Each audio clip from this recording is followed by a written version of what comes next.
Why are nearly new Airbus A320 and 321neos getting stripped down for parts and effectively scrapped, at the same time as the world's airlines are desperate for more of these exact same planes? Airbus are right now scrambling to build new single-aisle jets faster than they ever have before, building new assembly lines, updating their existing lines and pushing their suppliers to boost production. But at that same time, existing Airbus jets, identical in specifications to those factory-fresh Airbus A320s and 321neos, are parted out. So why? Well, it's because their engines, more specifically the Pratt and Whitney geared turbofan engines under their wings, are now worth more than the aircraft itself. And in this video, I'll explain how that absurd situation has come to pass. One example of this drama is taking place at Castellón Airport in Valencia, Spain. Last October, an only 6-year-old Airbus A321neo was completely stripped down for its parts. You see, things like avionics, landing gear, basically all components of an aircraft except the bare airframe can be used to keep other planes in the air. And this extreme example wasn't a one-off. No, in fact, more than a dozen Airbus A320neos and Airbus A321neos right now are going through that same process, and dozens more could be following. And to understand why, we need to understand more about the Pratt and Whitney PW1100G engine crisis. Now, I have previously talked about this in another video, and there I mentioned that the cost of fixing it could actually be even more expensive than the grounding of the 737 MAX back in 2019. So what is it then?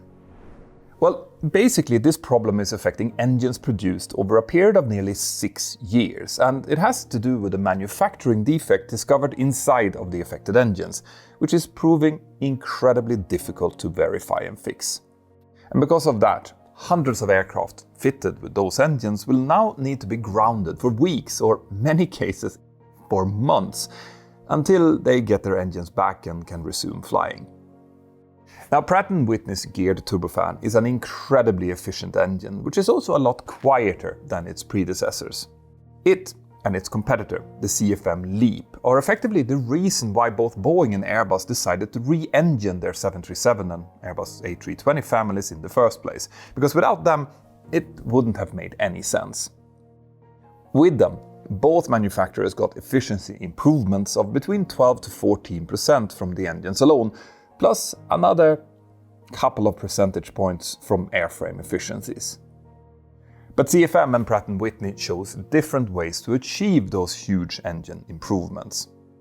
CFM used clever new materials that allowed their engines to run hotter, whereas Pratt & Whitney instead focused on the gear mechanism of the fan, which allowed different parts of the engine to run at different speeds. Now, I'm not going to describe these improvements in more detail than that, because it's not really relevant here. But what is very relevant, and also key to understand, is that when new engine technologies like these are introduced, it can take years for them to fully mature. The CFM56 and the V2500 engines, which these newer generations of engines replaced, had both been in service for decades when the replacements arrived. And while the newer CFM LEAP and Pratt & Whitney GTF are more efficient, matching the reliability and maintenance or on-wing performance of those older engines turned out to be quite tricky, with both of these newer engines having various teething issues to some extent. But ironically, the problem that has caused all of these big problems with the Pratt & Whitney's geared turbofan was actually first discovered on one of their older V2500 engines, and in a pretty spectacular way. This legacy engine design was produced by International Aero Engines, a consortium originally made up of several engine makers like Rolls-Royce, Japan's GAEC, MTU in Germany, and Pratt & Whitney in the United States, where Pratt & Whitney was responsible for the design of the turbine, which is the part that ultimately failed. This happened on March the 18th in 2020, when a Vietnam Airlines Airbus A321 was accelerating for takeoff on runway 25 left in Ho Chi Minh City. The crew had reached a ground speed of 132 knots when the parameters for their number 2 engine suddenly started to fluctuate, causing the plane to start drifting to the right, accompanied by a loud bang. This was then followed by a master caution and indications for low oil pressure before all parameters for the number 2 engine became completely invalid. The crew immediately rejected the takeoff and then stopped safely on the runway about 17 seconds after hearing that bang. And they had no fire indications, so they decided not to evacuate. Instead, air stairs were brought out to the aircraft and everyone disembarked safely with no injuries. Now it quickly became clear that this wasn't a simple engine problem. No, this was an uncontained engine failure, where the first high-pressure turbine disc had broken into 3 pieces, which had then just flown off in different directions. One piece landed about 80 meters away on the left side of the runway. But remember, it came from the right engine, so it must have therefore flown under the fuselage to get there. Another piece flew off to the right and was found 734 meters away, past another runway and close to the airport fence, so I think that you can see how this could have gone much, much worse than it did. But how did it happen? What had actually caused it? Well, this particular engine had been made in 2012, but in 2018, about a year and a half before this failure, it had then been sent to a service center for routine maintenance, and there the first high-pressure turbine, or HPT, had been replaced. The first HPT sits immediately after the combustion chamber of the engine and therefore gets subjected to extreme pressures and temperatures, especially during takeoff. Now, when this failure was first examined and Pratt and Whitney understood the nature of the problem, they initially thought that this would affect only a handful of engines, fewer than 10 in the United States. Now that would still be a serious problem which would trigger an FAA emergency airworthiness directive, but it wouldn't be enough to cause a full-blown global crisis. Now that quickly changed when the numbers of affected engines went from dozens to hundreds, and was also found to include the PW1100 Golf, the newer geared turbofan that was powering the A320neo family. Now that was a problem that just couldn't be ignored. But a more familiar problem for most of us is what we're going to gift our loved ones for Christmas this year. Now the last thing that you want to do is to spend money on something generic. Instead, you want your gift to show how much you care about the person you're giving it to. And finding that perfect gift doesn't have to be stressful. Thanks to today's sponsor, Holzkern. Holzkern is a small family-run company from Austria who makes one-of-a-kind watches and jewelry from natural materials. Peacock feathers, gemstones, real leaves, different types of woods, stones and pearls. And since in nature no 2 things are ever the same, every piece is completely unique. So it's about as far away from generic factory lines that you can get. Holzkern is deeply rooted in a love for nature and the goal of bringing conscious use of time to the forefront of everyday life. That's why they produce everything in small batches, keeping quality high and the production ethical and responsible. And as you can see, the watches are absolutely gorgeous. I recently gave my youngest son a marble Peacemaker watch, which came in a lovely green gift box and a red gift bag, perfect for Christmas. And I don't think I've ever seen him so happy about anything like this before. Now, Holzkern offers free worldwide shipping with orders arriving within 3 to 5 business days. And on top of that, all orders that are placed by December the 19th are guaranteed to be delivered before Christmas Day.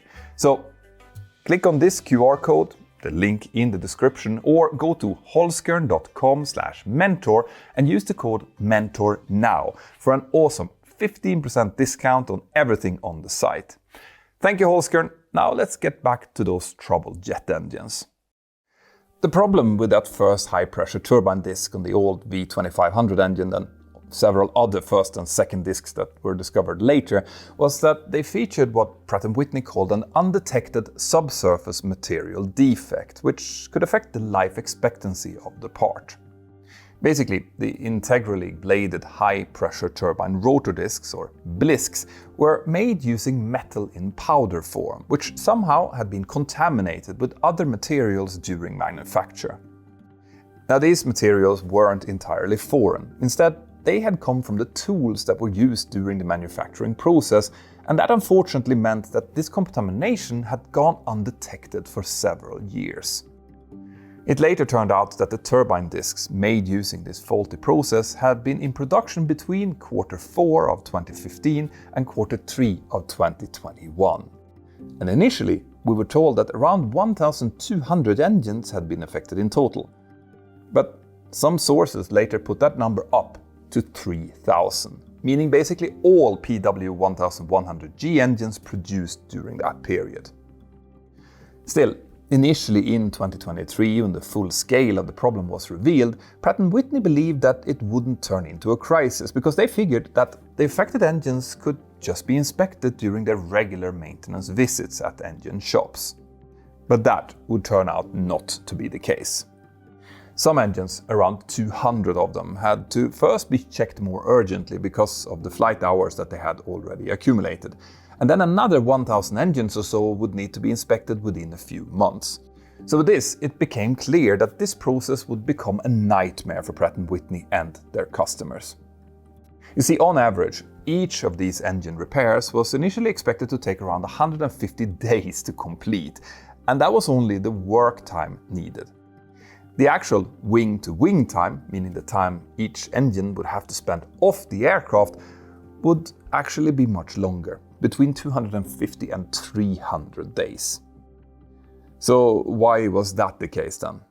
Well, one big reason is that there are only so many engine shops out there certified to work on these engines, and it's not like those shops were just sitting idle before this crisis was detected. In fact, these maintenance, repair and overhaul shops, or MROs, were already really busy with schedules that had been worked out months or even years in advance. So to suddenly add another 1,000 engines to that pipeline wasn't exactly straightforward. You see, the people, the machinery, or just the space needed to do this kind of work can't just grow and shrink easily with extra demand.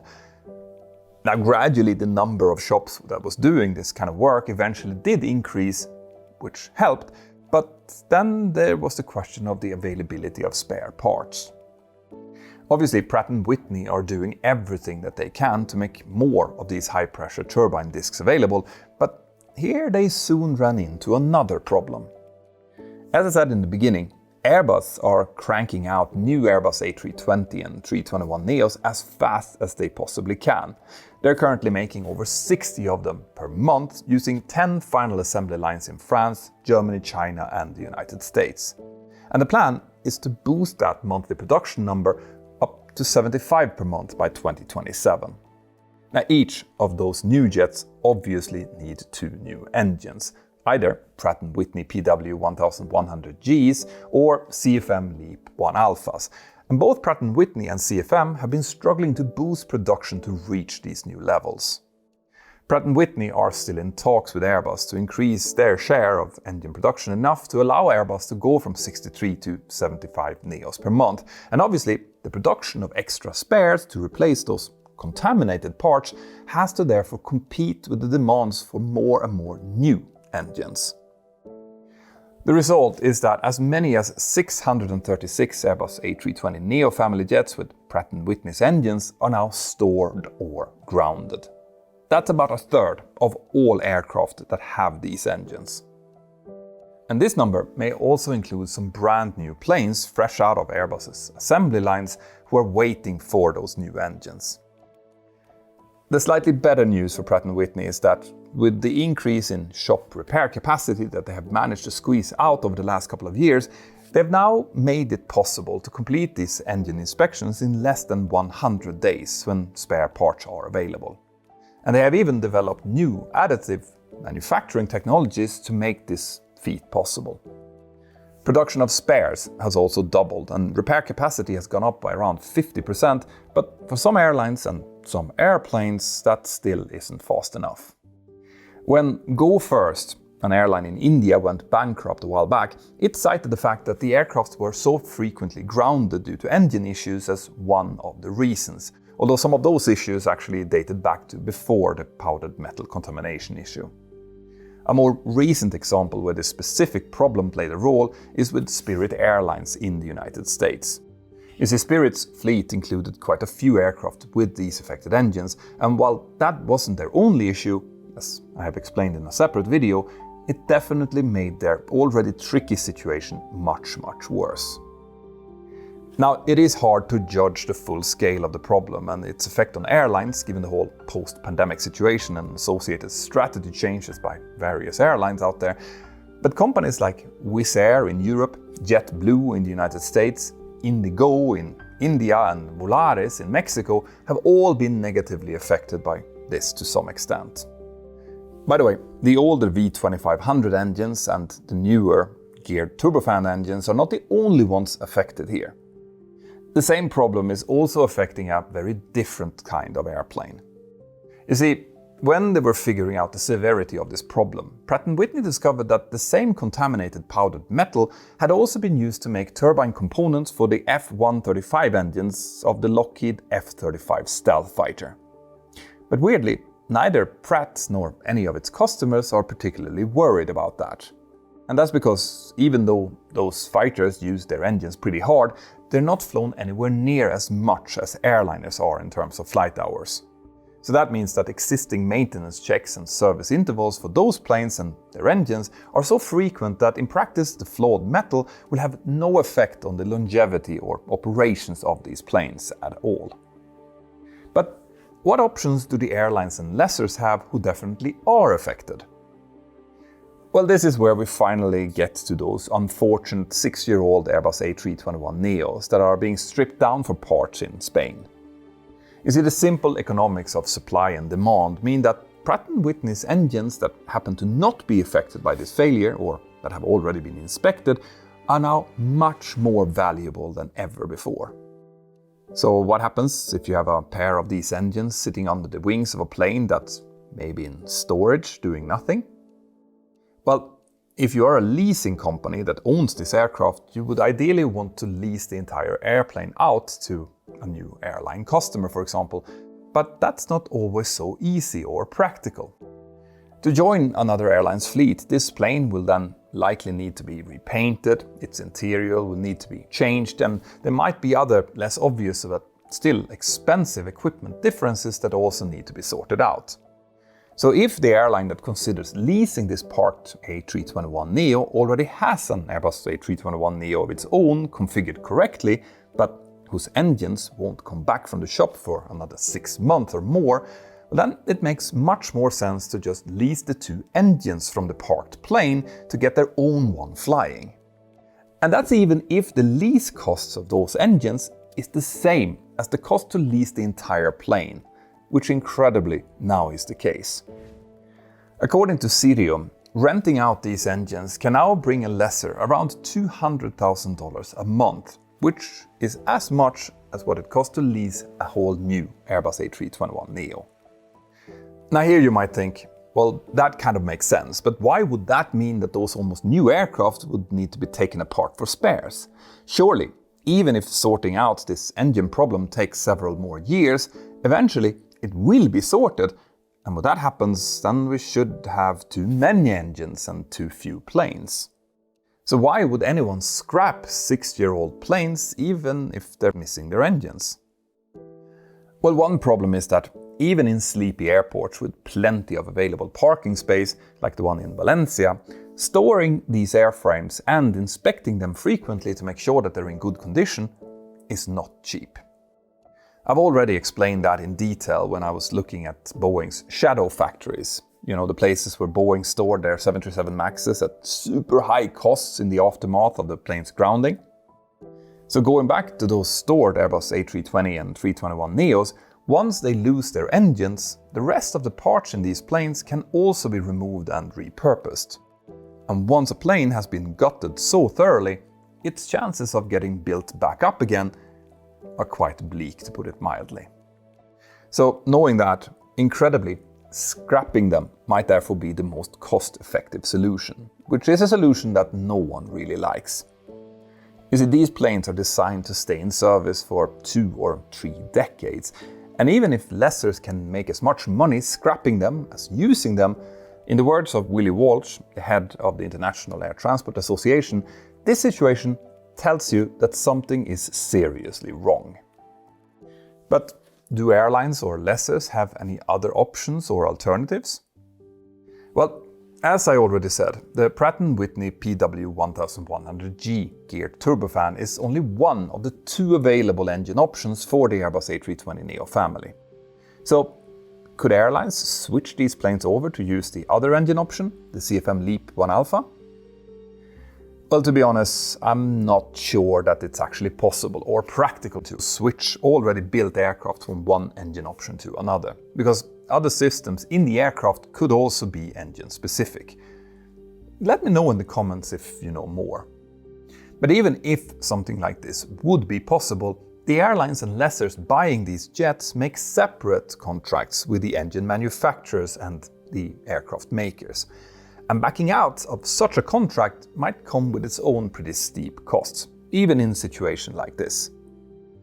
That contract situation would also apply to those airlines and lessors who have ordered new planes but haven't received them yet, so it's unlikely that they can change their minds. I should also mention here that CFM have had their own challenges to worry about with the LEAP engine family, including some teething and longevity issues specifically in harsh climates. Now, those are absolutely not on the same scale as Pratt and Whitney's issues.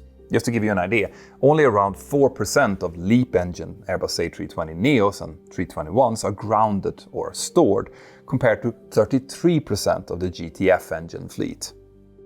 But of course, CFM are also having to deal with exactly the same Airbus pressure as Pratt and Whitney is when it comes to increasing their output. So for them to be able to build not just extra spare parts, but hundreds of whole new engines for existing planes would therefore just be out of the question. Finally, it goes without saying that Pratt & Whitney and their parent, RTX, will have to pay dearly for this debacle. RTX took an initial charge of $3 billion when the full scale of these issues were revealed in 2023, but even then, their estimate for the total, including direct technical costs, compensation paid to airlines and lessors, and overall production slowdowns, was around $6 to $7 billion before the additional investment of new technologies needed to actually overcome the crisis. And just to put those $6 to $7 billion into perspective, developing the entire family of PW1000G turbofan engines was estimated to have cost Pratt & Whitney around $10 billion. So the premature trashing of these jets and the engine issues that we see with these and other engines lately are examples of how fragile the aircraft supply chain can be, especially when production demands are so high. But how do you think that the airlines should be handling this? Would it be worth splitting their fleet to use engines from both sources? And are there any other unavoidable risks in the industry that you think that we should be talking about? Let me know in the comments here below. Also, by the way, I hope that you've noticed the airport posters that we have started to create. Now, we are constantly adding new ones to our list, so go down and check out if your favorite airport is already there, and if it isn't, let us know and we will see what we can do to add it. My name is Peter Hörnfeldt and you're watching Mentor now. Have an absolutely fantastic day and I'll see you next time. Bye-bye.